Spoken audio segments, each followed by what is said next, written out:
यह वीडियो केवल सूचना देने के उद्देश्य से बनाया गया है। इसमें प्रस्तुत सभी समाचार, तथ्य और जानकारी विश्वसनीय स्रोतों पर आधारित है, लेकिन हम इसकी पूर्ण सत्यता की गारंटी नहीं देते। हमारा उद्देश्य किसी भी व्यक्ति, संस्था, समुदाय या सरकार को ठेस पहुंचाना नहीं है। यह वीडियो किसी प्रकार की अफवाह, नफरत या भड़काऊ सामग्री को बढ़ावा नहीं देता। दर्शकों से निवेदन है कि किसी भी निष्कर्ष पर पहुंचने से पहले अपने स्तर पर पुष्टि अवश्य करें। तो हम राजस्थान से आए हैं और हम आते ही पहले तो हमने कंप्लेन की, तो हमारे उस कंप्लेन पे किसी प्रकार की कोई कार्रवाई नहीं हुई। मुझे लगा कि मोदी का राज्य है, ये सेफ है, पर वो वैसा लग नहीं रहा। मोदी के राज के अंदर नीचे जो लोग हैं वो मेरे हिसाब से देश को खराब करने जैसे हैं। मेरे वहाँ से पुलिस थाने में साहब से भी बोला मैं कि साहब जो भी आपने किया वो गलत है, तो उन्होंने बोला कि आप यहाँ से निकल जाओ, अंदर डाल दूंगा। वहाँ का माहौल इस टाइप का था कि वो धर्मेंद्र जी वहाँ बीजेपी के अंदर है और महेब जी बिल्डर है बड़े, तो उस थाने का माहौल ही इस टाइप का हो गया था कि एक तरफा हो गया था। वो साहब तो सुन रहे थे, वो सवाल जवाब वो दोनों कर रहे थे मेरे से। अब ये बात झूठी है जो आप कह रहे हो, डिपॉजिट दिया, ये फ्रेंचाइज पेमेंट है। मेरे पास एग्रीमेंट पड़ा, मुझे राजस्थान जाने दो, मैं फिर आपको पे एग्रीमेंट ला के आपको बता दूंगा कि किस क्या है। पर वो माने नहीं और मुझे धमका के फिर बोला कि पैसे अभी ट्रांसफ़र करने पड़ेंगे। आदाब, अब तक समाचार में स्वागत है आपका। गुजरात के पेटलाद में गुजरात मॉडल का एक बदनुमा दाग सामने आ रहा है और जिस तरह से हमारे सामने ब्रिजेश कुमार खड़े हैं जो बिजनेसमैन है, राजस्थान से अपना जो है ग्रोसरी का बिजनेस करते हैं और गुजरात में और कहीं ऐसे राज्यों में जो है अपनी फ्रेंचाइजीज देते हैं। इनका जो है सुपर मॉल के नाम से जो फ्रेंचाइजीज दी जा रही है और लोगों इनका ध्येय यही है कि लोगों को रोजगार मिले। और जिस तरह से नरेंद्र मोदी हमारे प्रधानमंत्री ये नारा लेकर चलते हैं कि स्वदेशी प्रोडक्टों को अपनाओ, तो वही काम ये ऐसे व्यापारी राजस्थान से आकर गुजरात में करते हैं। लेकिन होता कुछ ऐसा है गुजरात के पेटलाद में के ब्रिजेश कुमार के साथ कॉन्ट्रैक्ट होता है। कॉन्ट्रैक्ट के डील के हिसाब से ही जो है फ्रेंचाइजीज दी जाती है और एक साल तकरीबन 6-8 महीना या एक साल के बीच में इनके साथ फ्रॉड होना शुरू होता है। जैसे ही इन्हें पता चलता है कि अब फ्रॉड हो रहा है इस मामले में, तो ये आवाज़ें उठाते हैं और जिन किसी ने इनके साथ जो है एग्रीमेंट किया है, MOU बनवाए हैं, वो तमाम लोग इनके खिलाफ एक एप्लीकेशन जो है करते हैं गुजरात के पेटलाद के पुलिस थाना में और वहाँ इन्हें बुलाया जाता है। और पुलिस थाना में बुलाकर पुलिस का काम ये होता है कि जनता की रक्षक बनती है पुलिस और एक विश्वास पैदा होता है आवाम का और पुलिस के बीच का। लेकिन हुआ कुछ ऐसा है कि ब्रिजेश कुमार को राजस्थान से गुजरात की पेटलाद पुलिस ने बुलवाया और PI परमार साहब ने इनको बैठाकर इन्हें ही धमकाया। होना ये चाहिए था कि इनकी बात सुननी चाहिए थी, इनकी डॉक्यूमेंट प्रोसेस देखनी चाहिए थी। ये सब कुछ एक साइड पर रखकर इन्हें धमकाना शुरू किया और ये इसलिए करना पड़ा PI परमार को क्योंकि जो कोई इनके साथ पार्टनर करने वाले थे वो पेटलाद के भारतीय जनता पार्टी के प्रमुख धर्मेंद्र पटेल थे कि इस मामले को किस तरह, लेकिन उन पे भी कोई दबाव बना होगा और धर्मेंद्र पटेल की तरफ उनको ये मामला पूरा देखना पड़ा। उसके साथ साथ वहाँ पर ये बात भी हुई इनके साथ कि सारा जो कुछ मामला हुआ, जो कोई डील हो रही है, आपको इतना पैसा देने में आएगा, आपको इतना पैसा देना है, 64 लाख रुपए जैसी कुछ अमाउंट बताई और वो सारे 64 लाख के चेक आप अभी के अभी यहाँ पर हमें पहुँचाइए। 7 लाख तो पहले ही ये लोग जो है दे चुके थे, उसके बाद भी 64 लाख का कुछ मामला था। वो सारे चेक मंगवाए और वो सब कुछ डॉक्यूमेंट चेक और ये सब कुछ आने के बाद ब्रिजेश कुमार को वहाँ से जो है जाने के लिए कहा। उसमें हुआ ये भी कि धर्मेंद्र पटेल की ही गाड़ी में, पुलिस की गाड़ी में नहीं इन्हें ले जाया जाता है, सादी ड्रेस में, यूनिफॉर्म में भी नहीं है वो पुलिस वाले, बिल्कुल सादे ड्रेस में विजय कुमार को ले जाया जाता है और विजय कुमार को ले जाया जाता है और धर्मेंद्र कुमार की गाड़ी में इन्हें बैठाकर जो है इस मामले की सारी चर्चाएं की जाती है। दुख की बात यह है कि पुलिस को इस मामले में जो है दोनों तरफ मामले को सुनना चाहिए था, आरोपी को भी देखना चाहिए था, फरियादी की भी बात को सुनना चाहिए था। अगर इसी तरह से आपका रवैया रहा गुजरात पुलिस का और भारतीय जनता पार्टी के नुमाइंदों का, तो फिर विश्वास कौन करेगा। ये राजस्थान से आके गुजरात में अपना बिजनेस स्थायी करना चाहते थे, लोगों को रोजगार पहुंचाना चाहते थे। जब नरेंद्र मोदी ये नारा लेकर चलते, इनका सपना ये रहा है कि स्वदेशी प्रोडक्ट को अपनाया जाए। अब जब लोग स्वदेशी प्रोडक्ट को बढ़ावा दे रहे हैं तो आपके ही नुमाइंदे और आपके अधिकारी इस तरह का व्यवहार कर रहे हैं कि आज इनको जो है पुलिस थाने से उम्मीद उठ गई और उनको न्यायपालिका में आकर अपनी FIR, अपनी कंप्लेन दर्ज करवानी पड़ी है। मामले की कंप्लेन तो 3 महीने पहले ही दर्ज हो चुकी थी, लेकिन इनकी कहीं भी सुनवाई नहीं हुई थी।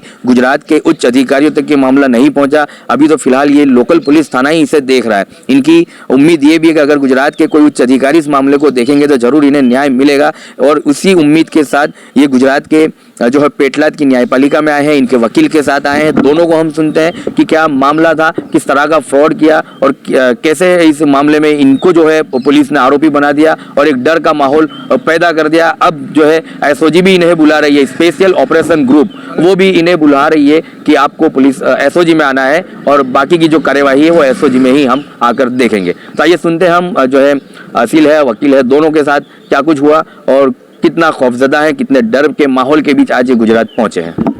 मेरा नाम विदेश कुमार है, मैं राजस्थान से हूँ और राजस्थान में सुमेरपुर में मेरे जीपीके सुपर बाजार प्राइवेट लिमिटेड करके कंपनी है जिसका काम है फ्रेंचाइज देना सुपरमार्केट का, ये ग्रोसरी स्टोर का बिजनेस होता है। प्रेजेंट में हमारे ये 30 ब्रांचें हैं वहाँ पे पश्चिमी राजस्थान में, तो 10 साल से पुरानी कंपनी है। और हम पेतलाज में थोड़े दिन पहले, करीबन 2-3 साल पहले, हाँ, गुजरात के पेतलाज के अंदर किसी दलाल के थ्रू हमारे किसी का कांटेक्ट हुआ और किसी पार्टी के लिए फ्रेंचाइज के लिए हमारे से संपर्क हुआ और उस पार्टी ने फ़ोन पे हमारा मॉडल समझा और समझकर उन्होंने फिर विचार किया कि हमें भी आपके मॉडल खोलना था। इसके लिए वो चारों डायरेक्टर उस कंपनी के हमारे राजस्थान हमारे ऑफिस विजिट किया। उन्होंने हमारा मॉडल समझा, हमारा वेयर हाउस देखा, हमारी कंपनी की ब्रांच देखी और हमारे काम करने का तरीका भी उन्होंने समझा। समझने के बाद उन्होंने मानस बनाया चारों डायरेक्टरों ने। चारों डायरेक्टर में जो महेब जी है, दशरथ जी है, सुधीर जी है और धर्मेंद्र जी ने। फिर उन्होंने हमारा मॉडल समझ के अच्छा लगा, फिर उन्होंने फाइनल किया कि एक बार आप आइए हमारे यहाँ और हमारा भी आके आप पॉइंट देख लो जो बिजनेस के लिए सही है कि नहीं। तो मैंने भी जाके वहाँ पे अपना पॉइंट देख लिया और ओके लगा। और अपने जो कंपनी के जो एमओई है, एमओई के आधार पे जो टर्म्स एंड कंडीशन एग्रीमेंट की बात हुई और हमने फाइनली कर दिया कि 2,51,000 रुपये रजिस्ट्रेशन फीस लगेगी और 60 लाख रुपये लगेंगे आपके सिक्योरिटी फीस जो आपको जमा करानी पड़ेगी।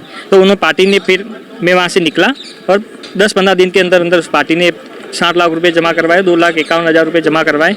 फिर हमने जो कहने अनुसार जो हमारा एग्रीमेंट था उसके अनुसार मैं वापस गुजरात पेतलाज आया। पेतलाज के अंदर आके हमने 22 तारीख जो है 22 तारीख के आसपास हमने एग्रीमेंट बनाया जिसमें पार्टनरशिप एग्रीमेंट था और रेंट का एग्रीमेंट था। फिर हम पार्टी एग्रीमेंट बनने के बाद हमने हमारी कंपनी का प्रोसेस चालू कर दिया। हमने सामान थोड़ा थोड़ा बेचते रहे, धीरे धीरे वो काम 10-15 दिन में पूरा स्टॉक क्लियर हो गया। फिर उसको हमने उसकी ओपनिंग रखी, 12 तारीख के आसपास ओपनिंग रखी और स्टोर चालू हो गया और स्टोर आराम से शांति से चल ही रहा था, कोई दिक्कत थी नहीं उसमें। और हमारे धर्मेंद्र भाई जो वहाँ के ऑपरेट कर रहे थे, जो शर्तों के एग्रीमेंट के अनुसार वही ऑपरेटर थे, जो उनकी पूरी जिम्मेदारी उनकी थी। तो स्टार्टिंग में 1 साल तक तो सेल ठीक ही था, फिर धीरे धीरे स्टोर का सेल डाउन होने लगा। फिर हमारी कंपनी ने ऑडिट की, ऑडिट में कुछ गड़बड़ पाई। गड़बड़ नियम के अकॉर्डिंग उन्होंने माल उधार बेच दिया, माल उधार 19 लाख रुपए का माल उधार बेचा। और हमने हमारी कंपनी की तरफ से हमने बोल दिया देखो उधार बेचना गलत है और अपने जो नियम है अकॉर्डिंग खिलाफ है। तो हमने वो फ्रेंचाइज कैंसिल करने का विचार किया। हमने पार्टी को इसके बारे में बताया भी और फिर वहाँ पार्टी की मीटिंग की और मीटिंग करके हमने वहाँ से स्टॉक उठाना हमने चालू किया फ्रेंचाइज कैंसिल करके। फिर उस स्टॉक रिटर्न हमने उठाया, उसमें से 8,71,000 का स्टॉक कम आया, 19 लाख की उधारी निकली। और वहाँ जो जितनी टाइम तक हमने आपस में जो बिजनेस किया था तो उसमें 16 लाख का लॉस, समथिंग कुछ पैसे लॉस भी हुआ। तो इस चीज़ के बारे में हमारे आपसी में हिसाब करना था। तो इस हिसाब को लेके हमने हमारे जो फ्रेंचाइजर पार्टनर डायरेक्टर है, इन डायरेक्टर शेयरों से कांटेक्ट किया और कांटेक्ट करके मैंने टाइम लिया। तो मैं पेतलाज आया। उस टाइम महेब जी ने ऑस्ट्रेलिया गए हुए थे 3 महीने के लिए। उन्होंने हमें आश्वासन दिया कि हमारे एक डायरेक्टर यहाँ है नहीं, वो आएंगे तब हमारा बैठ के हिसाब होगा। तो फिर मैं वापस रिटर्न आ गया और जो हिसाब था वो हमने उनको व्हाट्सअप कर दिया था, उनको तीनों डायरेक्टर को बताया। और 10 से तो महेब जी था, उनको भी ऑस्ट्रेलिया था तो उनको भी व्हाट्सअप में गया वो हिसाब। फिर 3 महीने के बाद उन्होंने आए, इंडिया आने के बाद वो दशरथ जी साइना गए। उस टाइम मैंने वापस कांटेक्ट किया तो उन्होंने बोला कि वो साइना गए हुए, वो आएंगे तब काम होगा। फिर वो दोनों वहाँ हाजिर हुए। फिर उन्होंने मेरे से कांटेक्ट किया, मेरी कंपनी में कुछ काम था, हमारी कोई कंपनी में किसी का देहांत हो गया था तो मैं आ नहीं पाया। फिर मैं रक्षाबंधन के आसपास 8 तारीख के आसपास आना था मेरे गुजरात। तो उस टाइम मैंने उनको 5 तारीख के आसपास कॉल करके बोल दिया कि आप अपनी कंपनी के चारों डायरेक्टर हाजिर है ना, मैं आ जाऊँगा वहाँ। अपना जो हिसाब है इसका, जो आपने हमारे पास सिक्योरिटी जो राशि जमा करवाई है उसमें से सिक्योरिटी राशि के काट के आपका पेमेंट आपको कर देंगे और हमारा पेमेंट हमें करके हिसाब क्लोज कर देंगे पूरा। तो फिर मैं 9 को गुजरात आया, अहमदाबाद आया। अहमदाबाद में हमारे ससुराल था, ससुराल के अंदर। और 10 को था संडे और 11 को मैं मंडे को पेतलाज पहुँचा। और जो दशरथ जी और महेब जी और धर्मेंद्र जी ने जो लोकेशन दी वहाँ जाके हम बैठे और हिसाब के बारे में बात करनी चालू कर दी मैं कि ये जो स्टॉक शॉर्ट आया, जो उधारी है, इसका रिकवरी कैसे करेंगे और हिसाब को काट कटा के जो आपका है, जो 7 लाख हमारे पास जो जमा है वो हम आपको काट के रिटर्न कर देंगे। तो दस्ते जी ने बोला और धर्मेंद्र जी ने बोला ये हिसाब हमारा, महेब जी भी साथ में थे, उन्होंने बोला कि नहीं ये हिसाब अपने थाने में जाके होगा। जैसे उन्होंने थाने का नाम लिया फिर मैंने बोला भाई थाने की क्या ज़रूरत है, हिसाब तो आप इधर भी हो सकता है। तब जितने में 4 बंदे आए जो यूनिफॉर्म में नहीं थे और अपनी गाड़ी में बैठा के थाना लेके गए मुझे, हाँ मुझे लेके थाना गए। वो थाना गए और वहाँ पर जाके उन्होंने जो यूनिफॉर्म में साहब बैठे थे उनका नाम क्या नाम था, परमार साहब करके कोई नाम था, PI, हाँ CI थे परमार साहब। उन्होंने पूछा कि जो पार्टी आई है इसका क्या मैटर है। तो देख वहाँ का माहौल इस टाइप का था कि वो धर्मेंद्र जी वहाँ BJP के अंदर है और महेब जी बिल्डर है बड़े, तो उस थाने का माहौल ही इस टाइप का हो गया था कि हाँ एक तरफा हो गया था। वो साहब तो सुन रहे थे, वो सवाल जवाब वो दोनों कर रहे थे मेरे से। और धर्मेंद्र का बीजेपी में हाँ BJP में यहाँ से प्रमुख है इस एरिया का, हाँ BJP प्रमुख है। तो वो उनकी राजनीतिक पावर और पैसा का पावर वो डरा रहे थे। फिर वो कह रहे थे कि ये पैसा हमने आपको फ्रेंचाइज के लिए दिया नहीं, हमने तो आपको उधार दिया है, तो आप ये पैसा हमें रिटर्न करो। और मैंने उनको साहब को समझाया भी मैं कि ये पैसा रिटर्न उधार कैसे हुआ, उधार हुआ होता तो आपने ये TDS काट के ब्याज भी मांगते 3 साल से, आप अब उधार मांग रहे हो। ये तो हमने मेरे पास में एग्रीमेंट भी है कि हमने फ्रेंचाइज दी थी इनको। हाँ सब है। हाँ नहीं ऐसा नहीं, मैंने उनको कहा अभी तो मेरे पास डॉक्यूमेंट है नहीं, मैंने तो हिसाब के लिए आया था, मुझे पता ही नहीं कि आप उठा के लेके इधर आ जाओगे। तो पुलिस वाले माने नहीं, उन्होंने तो 1 शॉट ये बोल दिया या तो पैसे अभी दो, अंदर डाल देंगे, 7 दिन की डिमांड पे डालेंगे, फिर अपना 3 महीने का प्रोसेस होगा तब छूटोगे तुम, तो इसके अच्छा आप पेमेंट ट्रांसफ़र कर दो। मेरा डर था, मेरे तो ससुराल आया हुआ था, मेरे वाइफ के साथ ससुराल आया हुआ था, पता मुझे डर था कि मुझे घर पे भी जाना है। ने उस पार्टी ने अंदर बैठा के रखा हुआ था। मेरा फर्स्ट टाइम ये केस था कि वहाँ का माहौल ही इस टाइप का था कि उसके अंदर उन्होंने मेरा मोबाइल भी ले लिया और मुझे सामने बैठाया और मैंने समझाया उनको मैं कि साहब मुझे जाने दो, मेरे पास एग्रीमेंट है, मैं एग्रीमेंट लेके आता हूँ, मैं साबित कर सकता हूँ कि ये हमारे फ्रेंचाइज एग्रीमेंट था। पर वो फ़ोन ही लेके बैठ गए, वो माहौल ही इस टाइप का था वहाँ कि मेरा फ़ोन ही उन्होंने ले लिया और फ़ोन लेके उनके पास ही रखा और मेरे 2 दोस्त साथ में थे, उनको भी बाहर बैठा दिया और उन्होंने मतलब सवाल जवाब करने वो धर्मेंद्र जी और महेब जी करने लगे। मैंने साहब को समझाया मेरे साहब ये बात झूठी है जो आप कह रहे हो, डिपॉजिट दिया, ये फ्रेंचाइज पेमेंट है, मेरे पास एग्रीमेंट पड़ा, मुझे राजस्थान जाने दो, मैं फिर आपको पे एग्रीमेंट ला के आपको बता दूंगा कि किस क्या है। पर वो माने नहीं और मुझे धमका के फिर बोला कि पैसे अभी ट्रांसफ़र करने पड़ेंगे। तो मुझे भी डर लगा मैं कि भविष्य में कभी ऐसा कोई हादसा हुआ नहीं मेरे साथ, मुझे भी डर था। तो इस डर के चक्कर में मेरे पास फ़ोन उन्होंने खुलवाया, फ़ोन से जो 7 लाख रुपए थे वो इंस्टेंट ट्रांसफ़र करवाए और दूसरा पेमेंट के लिए उन्होंने मुझे कहा कि आपके ऑफिस पे फ़ोन करो, पैसा आपको वो चेक बना के मुझे भेजे तभी आपको जाने दूंगा। फिर मेरे फ़ोन मुझे दिया और मेरे फ़ोन से उनको फ़ोन लगवाया और मुझे कहा कि चेक बनाओ। तो मेरे भाई को मैंने बोला मैं जैसा बोल रहा हूँ आप चेक बना के भेज दो, मुझे यहाँ से निकलना है। तो भाई ने फिर चेक बना के भेजा। फिर उन्होंने चेक बनने के बाद उन्होंने जो नाम बोला वो भरा हमने, फिर वेरीफाई करवाया, फिर साइन करवा के फिर उन्होंने पोस्ट करवाई। पोस्ट करवाने की उन्होंने रसीद देखने के बाद मुझे वापस यहाँ के किसी लोकल वकील के पास लेके गए और वहाँ पे जाके मुझे राजीनामा करवाया। और वहाँ पे लेके गए, उस टाइम पुलिस वाले चारों मेरे साथ में थे, उनकी पर्सनली धर्मेंद्र जी की गाड़ी में बैठाया, 2 इस साइड में बैठे हुए, तो वहाँ वकील के साथ ही में रहे एनी टाइम। गाड़ी धर्मेंद्र जी की गाड़ी साथ में, मुझे वहाँ से वकील साहब के वहाँ से और थाने तक वो एनी टाइम मुझे आगे पीछे होने दिया नहीं और पूरा प्रक्रिया शाम तक चलती रही। फिर शाम को शाम को 6 बजे तक, लगभग एवरेज 7 से 6 बजे थे। फिर थाने आए और थाने का कुछ गुजराती के अंदर एग्रीमेंट बनाया, वहाँ पे वकील साहब ने बनाया तो गुजराती में था, समझ में नहीं आया कुछ था, और यहाँ पे भी बना दिया। एग्रीमेंट बनाने के बाद फिर हमें यहाँ से फ्री किया। मैंने वहाँ से पुलिस थाने में साहब से भी बोला मैं कि साहब जो भी आपने किया वो गलत है। तो उन्होंने बोला कि आप यहाँ से निकल जाओ, अंदर डाल दूंगा। ऐसा माहौल हुआ। फिर देखो, फिर मैं वहाँ से निकला, वहाँ पहुँचा, फिर मेरे परिवार को बात की, भाई को बात की। मेरे ऐसा केस में कभी पड़ा नहीं, डर भी था हमें। फिर 4-5 वकीलों से भी सजेशन लिया। फिर हमने ये राजकुमार जी से, वकील साहब से बात हुई। फिर मैंने यहाँ पे 15 दिन के बाद कंप्लेंट की, जिसमें दशरथ जी है, महेब जी है, धर्मेंद्र जी है, सुधीर जी है, जिसमें अपने पुलिस भी थे, PI साहब भी थे। हमने ये डाली, बहुत मुश्किल से उन्होंने हमारी एप्लीकेशन लगाई। फिर कंप्लेंट भी उसी थाना में की आपने? नहीं, वहाँ के लोकल ये पैथलाज के कोर्ट में हमने कंप्लेंट की। हाँ की। अगर यदि आप पुलिस थाना जाते तो आपकी कंप्लेंट भी नहीं लेते, बिल्कुल नहीं लेते। मुझे यहाँ पे लगाने में भी काफ़ी तकलीफ पड़ी यहाँ पे, क्योंकि पुलिस वाले इंटरफेयर हो रहे थे, इन्वॉल्व थे अंदर। फिर ये होने के 3 महीने के बाद यहाँ से लोकल किसी से उनसे समाचार मिला, फिर उसी पार्टी ने वो मेरे खिलाफ अभी एसओजी में केस लगवा दिया। केस मैटर भी ऐसा लगवाया एफआईआर कि मुझे वहाँ के एसओआर से 2 बंदे आए सुमेरपुर, और मुझे 7 तारीख को आए और बोल रहे कि 8 को आपको आना है। उसके पहले नोटिस या ना कुछ भी नहीं है। तो कल ही मेरा 8 था, मैं टाइम पे आ गया और वहाँ हाजिर हो गया, और मेरे डिफरेंस में मैंने सब कुछ डॉक्यूमेंट लेके आया था, और मेरा एग्रीमेंट, जो बात हुई, जो लेन देन हुई, कितने साल बिजनेस चढ़ा, बिजनेस मॉडल क्या, सब कुछ मैंने पेश कर दिया।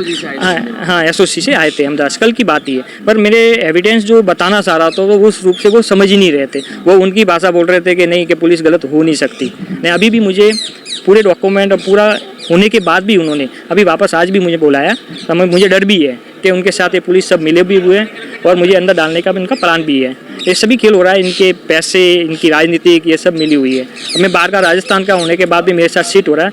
मैं न्यायालय से अपील करता हूँ कि मेरे साथ कोई गलत नहीं हो और मेरे साथ न्याय हो जाए। मेरे साथ कोई होती है गुजरात में कोई बदमाशी, तो धर्मेंद्र जी, महेब जी, दशरथ जी और सुधीर जी और पुलिस डिपार्टमेंट पूरा जिम्मेदार हैं। क्योंकि अभी मैं जहाँ भी जाता हूँ, कोर्ट में भी आता हूँ, थाने में भी जाता हूँ, तो उनके पूरे मॉल इस टाइप हो जाता है कि सब साथ साथ घूमते हैं और मेरा मॉनिटरिंग करते हैं, और मेरी जो बातें यहाँ जो होती है वो पूरी उनकी तक पहुँच जाती है। तो इसमें थोड़ा सा डर भी है मुझे कि मेरे साथ कोई बदमाशी भी हो सकती है। और पैसा लेना था आपको, आपको देवादार बना दिया कि आप देना है, हाँ, ऐसा कर दिया। हाँ, नहीं, पूरा माहौल हम नहीं, हमारे ऐसा पैसा लेना देना और हिसाब करना था। हम हिसाब के लिए राजी भी थे, पर इन्होंने उल्टा कर दिया पूरा केस ही। अब वो लोग आपसे मांग रहे हैं। हाँ, आपसे मांग रहे हैं और मुझे उधार दिए जैसा साबित कर रहे हैं। मतलब गुंडागर्दी जैसा, मतलब ऐसे पुलिस बैठे हुए थे, सवाल जवाब वो महेब जी और धर्मेंद्र जी कर रहे थे, बीजेपी अध्यक्ष। वो तो ये पूरा इलाका हमारा है, वो कह ही रहे थे आपको कुछ भी नहीं कर सकते, आप शांति से काम पटाओ तो घर पे पहुंच सकते हो, तो पहुंचोगे भी नहीं। और वो डंडा लाके भी वहाँ पे रख दिया था वहाँ। सर, कैसे देखते हो, आपने कई बार जो टीवी चैनलों के माध्यम से या सोशल मीडिया के माध्यम से ये एडवर्टाइजमेंट बहुत देखिए, गुजरात मॉडल को रखा जा रहा है, और गुजरात में जब आप राजस्थान से आए तो कैसा लगा आपको गुजरात मॉडल? मुझे लगा कि मोदी का राज्य है, ये सेफ है, पर वो वैसा लग नहीं रहा। मोदी के राज के अंदर नीचे जो लोग हैं वो मेरे हिसाब से देश को खराब करने जैसे हैं। मुझे उम्मीद नहीं थी कि मोदी के आधार पे ऐसा काम होगा। स्वदेशी और रोजगार बढ़ावा दे रहे हैं, उसी में उन्होंने मेरे साथ, उसी पार्टी के लोग मिलके मेरे साथ फ्रॉड कर रहे हैं। मेरा नाम राजकुमार मेटिया है, मैं सुमेरपुर में प्रैक्टिस करता हूँ। और जैसा कि सर ने बताया कि हमारे साथ, इनके साथ क्या पुलिस वालों ने, यहाँ के लोकल पॉलिटिक्स वगैरह है जो इन्होंने जो दुर्व्यवहार किया, तो ये 15 दिन तो डिप्रेशन में रहे कि ये कैसे हो गया। क्योंकि पहली बार इनके काम बढ़ा, फिर इन्होंने लोकल एडवोकेट्स या फिर जो भी इनके परिवार है उन्होंने बोला कि भाई ये घटना हुई है, 64 लाख का मैटर है और नुकसान अलग 30 लाख का, यानी कि कभी लगभग 90 लाख का मैटर है। तो इन्होंने मैंने मोटिव किया कि देखो आज आप नहीं लड़ोगे तो वो अत्याचारी और किसी के साथ अत्याचार करेंगे। तो हम राजस्थान से आए हैं और हम आते ही पहले तो हमने कंप्लेन की, तो हमारे उस कंप्लेन पे किसी प्रकार की कोई कार्रवाई नहीं हुई। फिर हमने वहाँ से सुमेरपुर से एसपी ऑफिस आनंद को बाई पोस्ट और बाई मेल हमने रिपोर्ट दी थी, उस पर भी कोई कार्रवाई नहीं हुई। तब हम यहाँ लोकल कोर्ट में आए, इनके शरण में आए कि हमें अब न्याय कोर्ट ही देगा। तब हम कोर्ट के शरण में आए और कोर्ट में हमने एक 4 के विरुद्ध तो 420 और जो हमारे स्टाम्प वगैरह सब फर्जी बनाया उसकी सीट की, और जो पीआई है जिसका दुर्व्यवहार ऐसा रहा उसके सामने हमने अपने कार्य पद का दुरुपयोग करने व डराने धमकाने के लिए 190 BNS का कंप्लेंट दर्ज करी, वो भी 202 की जांच में चल रहा है। तो नियमित हम कोर्ट पे पेशी पे आते हैं, यहाँ पर हमें जब भी आए हमें लोकल एडवोकेट का सपोर्ट रहा, लेकिन उसके अलावा जो आम आदमी है वो हमें ट्रैक कर रहे हैं हर दिन, हर जगह। अब क्या था सर कि हमने रिपोर्ट उस टाइम 15 दिन के बाद पहले ही कर ली, क्योंकि हमें पता था कि हमारे साथ फ्रॉड हुआ। अब क्या होता है सर, 3 महीने के बाद वो एक कंप्लेंट डालते हैं कि जो ये हिसाब किताब है इतना बड़ा, हमारे पास पूरी कॉपी है इसकी, इसमें एक डॉक्यूमेंट है, क्या एग्रीमेंट हुआ, कैसे पैसे दिया, कितना ट्रांजेक्शन हुआ, कितना हमारा माल गया। तो अब ये इनको छोड़ के पुलिस प्रेशर में, जो पहले से हमारे साथ पुलिस से प्रेशर में थे और हमने यहाँ पीआई पे मुकदमा कर रखा है, तो पूरा डिपार्टमेंट इनके साथ है और ये पता है कि जहाँ पुलिस है वहाँ कुछ भी हो सकता है। तो इनको एसओजी से फ़ोन आया, एक दिन पहले फ़ोन आता है, बोलते हैं कि नोटिस है आपको कल ही आना वरना गिरफ्तारी होगी। हम सत्य के मार्ग पे चलते हैं, हम वापस गए, सुबह हम गए, पूरे दिन बैठे, तो 8-9 बजे वहाँ के जो एसआई साहब आए उन्होंने बोला कि आपका ये डिफेंस है। तो हमने जो भी हमारे डिफेंस थे पूरा उनके के अनुसार शांतिपूर्वक बताया, लेकिन वो सुनने को तैयार नहीं। वो बोले हमें इस डॉक्यूमेंट से मतलब नहीं, आप चेक क्यों दिए, क्या दिया वो बताओ। तो हमने बोला कि भाई यही तो प्रूफ है, जो आप बोल रहे हो, जो रिपोर्ट है उसका डिफेंस हम नहीं देंगे तो अब कब देंगे। तो बोले नहीं, ऐसा करते थे 9 बजा दिए, फिर बोला कि कल वापस आना, नहीं आओगे तो फिर तुम क्या होगा वो देख लेना। अब सर ये है कि राजस्थान में इनकी 30 फ्रेंचाइजी है, मतलब बड़ा कारोबार है, और हम भी चाहते हैं, हर व्यापारी चाहता है कि अपने जो ब्रांच हो वो और स्टेट में खुले इस मैटर से, और गुजरात में भी इनकम मिले इससे। कम से कम इस सुपर मार्केट से कम 100 लोगों को रोजगार मिलता है। और इनका भी यही थॉट था कि भाई हम भी अपनी ब्रांच खोलेंगे, पैसे कमाएंगे और बाकी जो लोकल पब्लिक है उनको भी इनकम देंगे, लेकिन ऐसा नहीं हुआ। अभी परजन में 300 लोगों को रोजगार है। अभी परजन में भी रोजगार है, और हमने पैथलैब में किया, काम किया, स्टॉक वगैरह भरा, ओपनिंग की, सब कुछ सही चला था। लेकिन जैसे ही ऑडिट करते हैं हम साल, तो पता लगता है कि जो इनके माल उधार दिया है वो हमारे लीगल में नहीं है कि उधार माल नहीं दोगे, तो भी 19 लाख का माल उधार दे दिया, ऐसे करके 30 लाख का घपला कर दिया। तब हमने बोला कि कंपनी लॉस में जा रही है, आप अपना हिसाब किताब कर दीजिए। फिर वो हिसाब किताब के बारे में फिर जो इन्होंने घटना बताई वो सत्य है, और आज भी हमें विश्वास है, कोर्ट में हमें विश्वास मिलेगा, चाहे पुलिस सुने या ना सुने। और मैं भी एडवोकेट हूँ, मैं भी इसी आज से आया हूँ कि राजस्थान का, कि मैं भी कम से कम ये कह सकूँ कि गुजरात में न्यायपालिका हमारे साथ है, और मैं भी राजस्थान में ये कह सकूँ, और ऐसा कभी राजस्थान के साथ होता है तो हम भी स्वतंत्र रहेंगे कि भाई हाँ न्याय होता है। और मैं बस गुजरात सरकार से यही कहता हूँ कि ये मैटर एक आम आदमी का नहीं है, बिजनेसमैन का नहीं है, ये भविष्य का मैटर है। इससे भविष्य क्या होगा कि राजस्थान के लोग यहाँ व्यापार करने आते हैं, कंपनी डालेंगे या फ्रॉड होगा, क्या होगा, ये राजस्थान के लिए और गुजरात के लिए एक अच्छा संबंध है। और ऐसा होता है तो मैं कहता हूँ कि कोई भी व्यापारी बड़ा है, अगर ऐसी घटना होती है तो वो क्यों व्यापार करेगा। तो मैं बस अब सोशल मीडिया, क्योंकि मुझे पता था कि सोशल मीडिया के अलावा हमारा कोई बात नहीं है, और हमारे साथ ट्रैकिंग हो रही है, कंटिन्यू थाने से फोन आ रहे हैं, थाने आओ थाने आओ थाने आओ, और हमें पता है इनको आज गिरफ्तार करेंगे, ठीक से मुझे पता है, थाने अगर गए हम तो इनको गिरफ्तार करेंगे। और इसी बात से लेकर हमने आपका सलाह लिया है, जो हमें सोशल मीडिया, न्यायपालिका और कानून व्यवस्था पर पूरा भरोसा है, और सत्य परेशान जरूर होगा लेकिन सत्य की विजय जरूर होगी। इसी के बाद मैं धन्यवाद करना चाहूँगा। सर उन तक बात पहुंची नहीं है, सर तो मैं मीडिया के माध्यम से मैं कह रहा हूँ कि कहीं ना कहीं जो उच्च अधिकारी है उनके बात पहुँचनी बहुत जरूरी है कि नीचे अधिकारी क्या कर रहे हैं। और मैं कह रहा हूँ कि राजस्थान का मैटर है, हम आए, हम यहाँ परेशान हो रहे हैं, मतलब कि हम 6-7 बार आ चुके हैं, लेकिन कोई न्याय होने की हमें कोई पुलिस से कोई न्याय होने की उम्मीद नहीं। तब हम कोर्ट का दरवाजा खटखटाया कि हमें यहाँ से न्याय मिलेगा। अब लेकिन बात आती है गिरफ्तारी की। अब गिरफ्तारी का कोई मैटर नहीं, जो जैसा बोल रहे, और हमने मैडम को ये भी बोला कि जब भी आप बुलाओगे हमें, जब कभी भी कितने बजे हम आएंगे, डॉक्यूमेंट लेके आएंगे, लेकिन नहीं, मतलब बात सुनने के लिए तैयार ही नहीं है। और आप एडवोकेट हो, किन धाराओं में इनके ऊपर जो है कंप्लेंट दर्ज हुई है, और आपने किन धाराओं में कंप्लेंट? सर हमने जो मुकदमा किया था वो एक तो किया 420 का, जो अभी पहले आईपीसी में 420, और जो इन्होंने स्टाम्प वगैरह फर्जी लिए हैं वो 471, 68 वगैरह ये, और वो धमकाया वगैरह उसका किया है। और पुलिस के विरुद्ध किया 199 का BNS, यानी कि लोक सेवक द्वारा कार्य करना। और इन्होंने 3 महीने बाद सिर्फ एक किया कि इनको डरा के पैसे लेके 409 का किया आईपीसी का, जो रिकवरी का है। और उसमें भी पुलिस चाहे तो सब कुछ अपनी डिफेंस ले सकती है, और मैं बस पुलिस से ये कहूँगा कि आप दोनों को तोलें, अगर हमारी गलती हो तो हम मनने के लिए तैयार है, लेकिन हमारे पास जो डिफेंस है वो कहीं ये साबित नहीं करते कि हम गलत हैं, क्योंकि उन्होंने बताया उधार, और हमने पूरा ये रिकॉर्ड लाया है जिसमें उनके एग्रीमेंट, इसमें एग्रीमेंट है, उनके द्वारा बनाया गया फ्रेंचाइजी का लेटर है, कंपनी कितने महीने चली इसका पूरा स्टेटमेंट है, कितना नुकसान हुआ वो भी स्टेटमेंट है, सब कुछ हमारे पास है। लेकिन कोई सुने तो बताए हम। हाँ, अगर सत्य में होते वो भी, और हम कोर्ट में होते, तो जब ये घटना घटित हुई 3 महीने पहले, तभी उनको रिपोर्ट देनी चाहिए थी, तभी उनको मुकदमा करना चाहिए था, तभी उनको कोई नोटिस देना चाहिए कि भाई आपका ऐसा कुछ हो गया है। मतलब ये एक तरह का, मैं कहता हूँ कि गुंडागर्दी है, डराओ धमकाओ और जितना लूट सको लूटो। उसके बारे में हमें 100 सवाल 100 जवाब, CA ऑडिट रिपोर्ट वगैरह, हमारी पूरी फ्रांचाइजी यहाँ आ जाएगी। लेकिन हमें कोई मौका तो दे कि हमें क्या दिखना है, बिना मौका दिए तो हम भी कैसे साबित करेंगे कि हम सही है कि झूठ है। आप तक समाचार हमेशा रखे आपको आगे।